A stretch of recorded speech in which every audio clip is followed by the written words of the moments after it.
Hello everyone, I hope that you're doing well. Today I want to talk about stress. I think that everyone is struggling with stress nowadays, and this is a very relevant and important topic for many of us actually.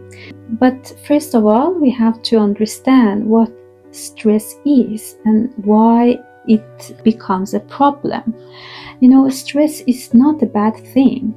From an evolutionary perspective, we have been exposed to stress and little stress factors or even bigger stress factors during history, during time, and those of us who could manage stress and who could survive could remain and become more flexible and resilient than human beings, right?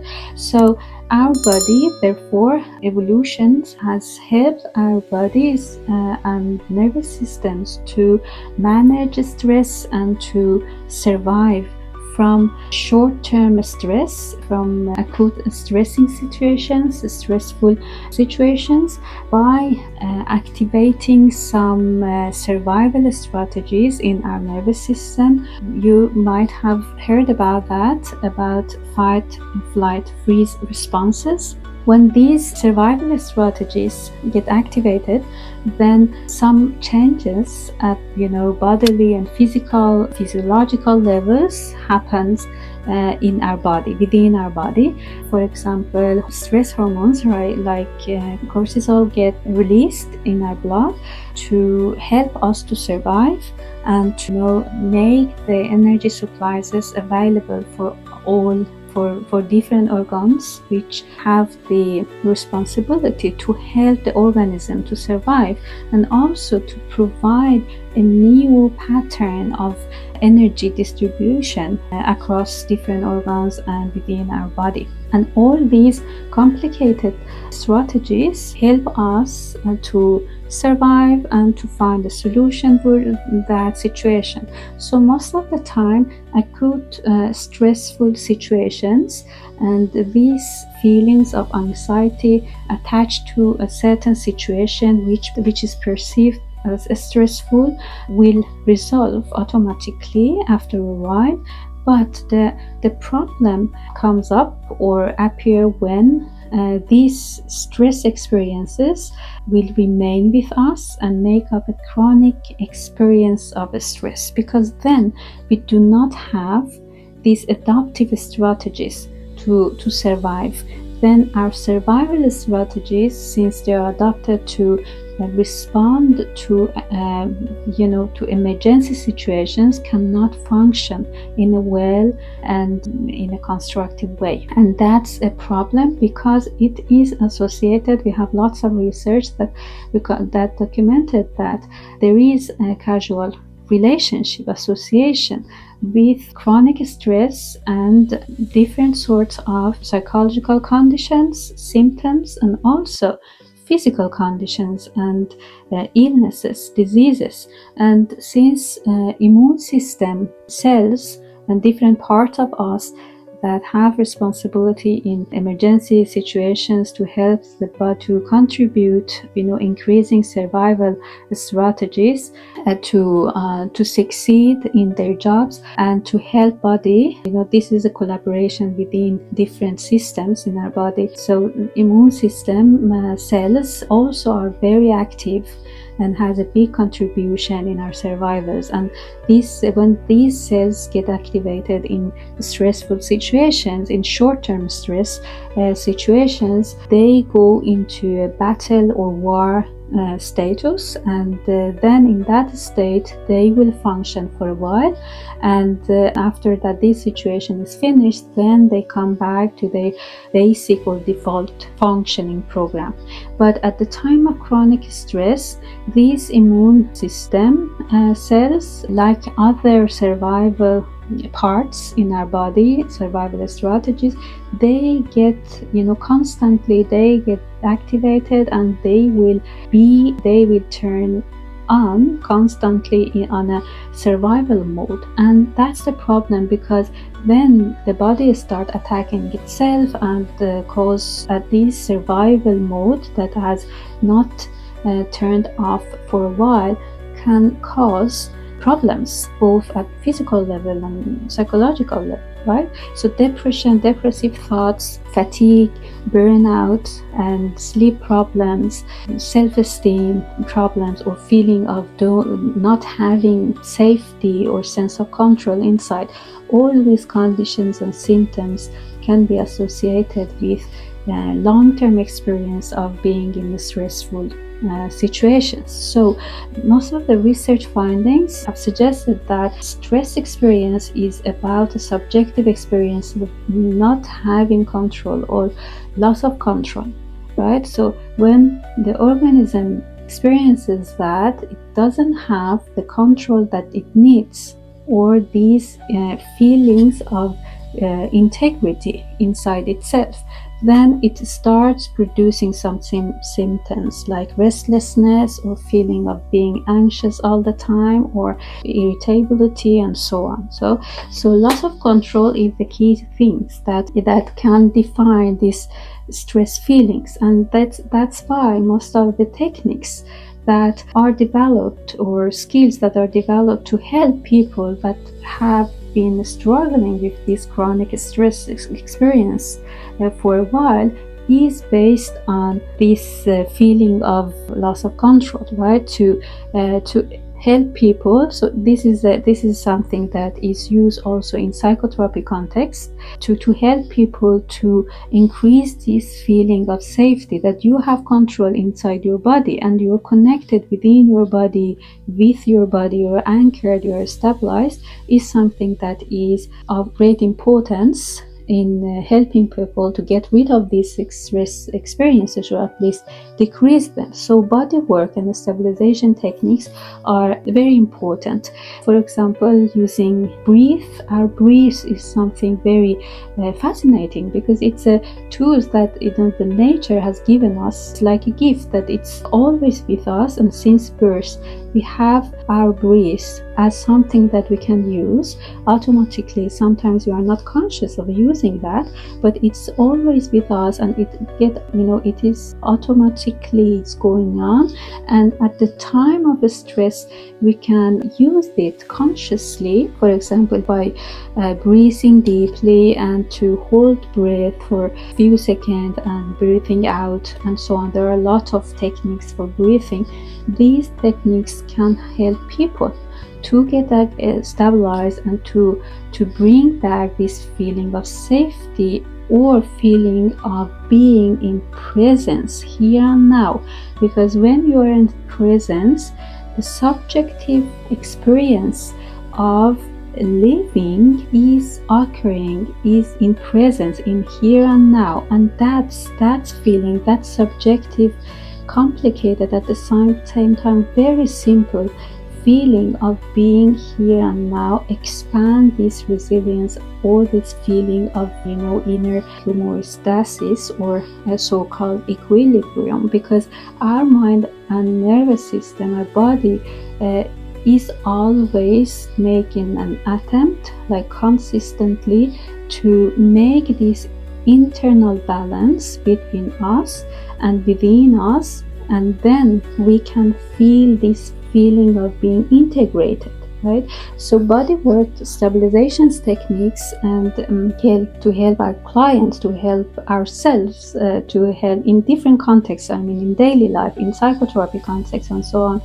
Body work and focusing on body, and help body to relax and to feel just a fragmentation of feeling safety within, is very crucial for decreasing this subjective experience of being stressed and tensed. Because feeling tensed, or being in the stress experience, is something that occurs inside our body, and that's why it's very important to work with body and to stabilize body. So breath is important, but have also to have some private time that is only for you, that you can say, that you can claim that these few minutes that I define for myself is only mine, and I want to use for for myself, to help my body, to defining some oasis. It's like we as expression we can say to have like some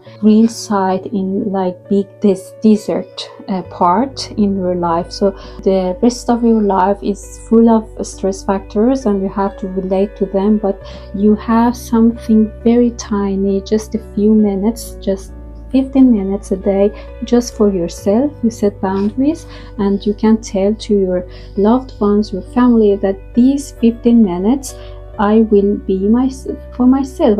You do something that you like, you can see something, you can watch a YouTube video, or eat something that you like, or read a book, or get mindful, or do a yoga practice, or so on, just to connect with yourself. So that's an important thing.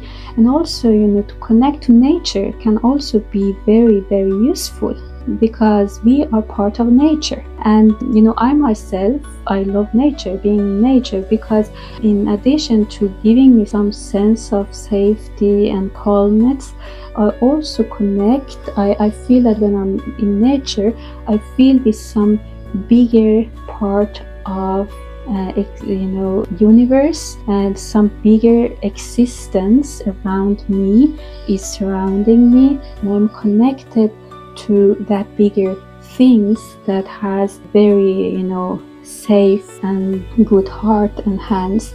And then I'm connected to something bigger that helped me to be connected with it and also with myself. So this feeling of cohesion and connectedness to nature, mother of nature, is also something that also is supported by research findings, right? You're doing something to connect to people, in addition to connecting to loved ones, people that you trust, that you can talk about and express your feelings, to decrease your stress. You also can do, for example, some voluntary work and connect to people that you do not necessarily know, but you feel that you're contributing to a small society of people that are in need, or will appreciate your contribution, your help, your presence, right? So this cohesion, this integrity will also help you to feel sometime safe, connected, and therefore to reduce this feeling of stress. And also, beside this, it's also important to use our minds, our cognitive abilities to manage our stress symptoms, because many research findings have interestingly shown that when we believe that stress is bad, stress is something that is very harmful, stress is not good for us, stress is disturbing us, or connect stress experiencing to something very negative, or to negative consequences, then this experience of stress will actually cause some bad or very unpleasant consequences to us. And then it will also increase heart attack, or it will increase death risks. So that's why that it says about the mind power, that how the way we formulate and give meaning and interpret our thoughts and perceptions about the stress, how we understand how the stress, what kind of insight we have provided ourselves and our thoughts and mind with, has also a very important role in defining our approaches to stress perception, right? And also to try to be a little concrete, make plans and name some points that you want to do during the day, define a daily life plan or program. To planning is a very nice strategy, because it gives you some concrete framework to step into during the day. So it gives you predictability, is one of the important factors to increase this feeling of control, because when you can predict what's the next step during the day, what your plan, and you know that how you want to move yourself within different life arenas today, then you are more connected and you feel more safer inside yourself, right? So, and another techniques could be, using fantasy and visualization abilities, right? Many elite athletes can use this imagination and visualizations of their obstacles they hinder, right? Obstacles in order to give themselves some sense of safety. And we can also use that to, when we know that we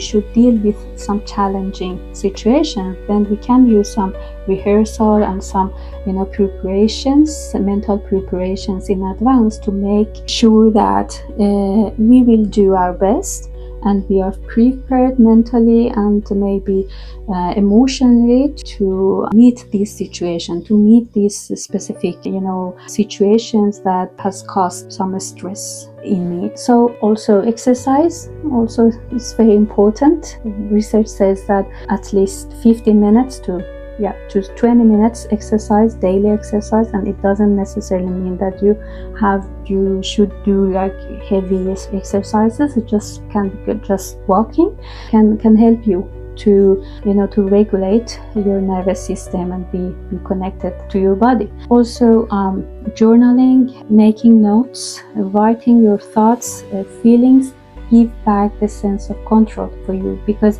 when we see concretely our thoughts that give us a lot of concerns and makes us anxious, then these thoughts that has a lot of power, when they are not visible for us, they lose power and they get more concrete. Or this exercise will give us an experience or a feeling that okay, these are the problems, that I can see them, I can read them, I have formulated them concretely, and these give you a sense of power or efficacy. So, but the most important thing is to know that stress is affecting your body and your nervous system, and that's why body work, stabilizations techniques, and find a creative way to refine and reestablish sense of inner safety and control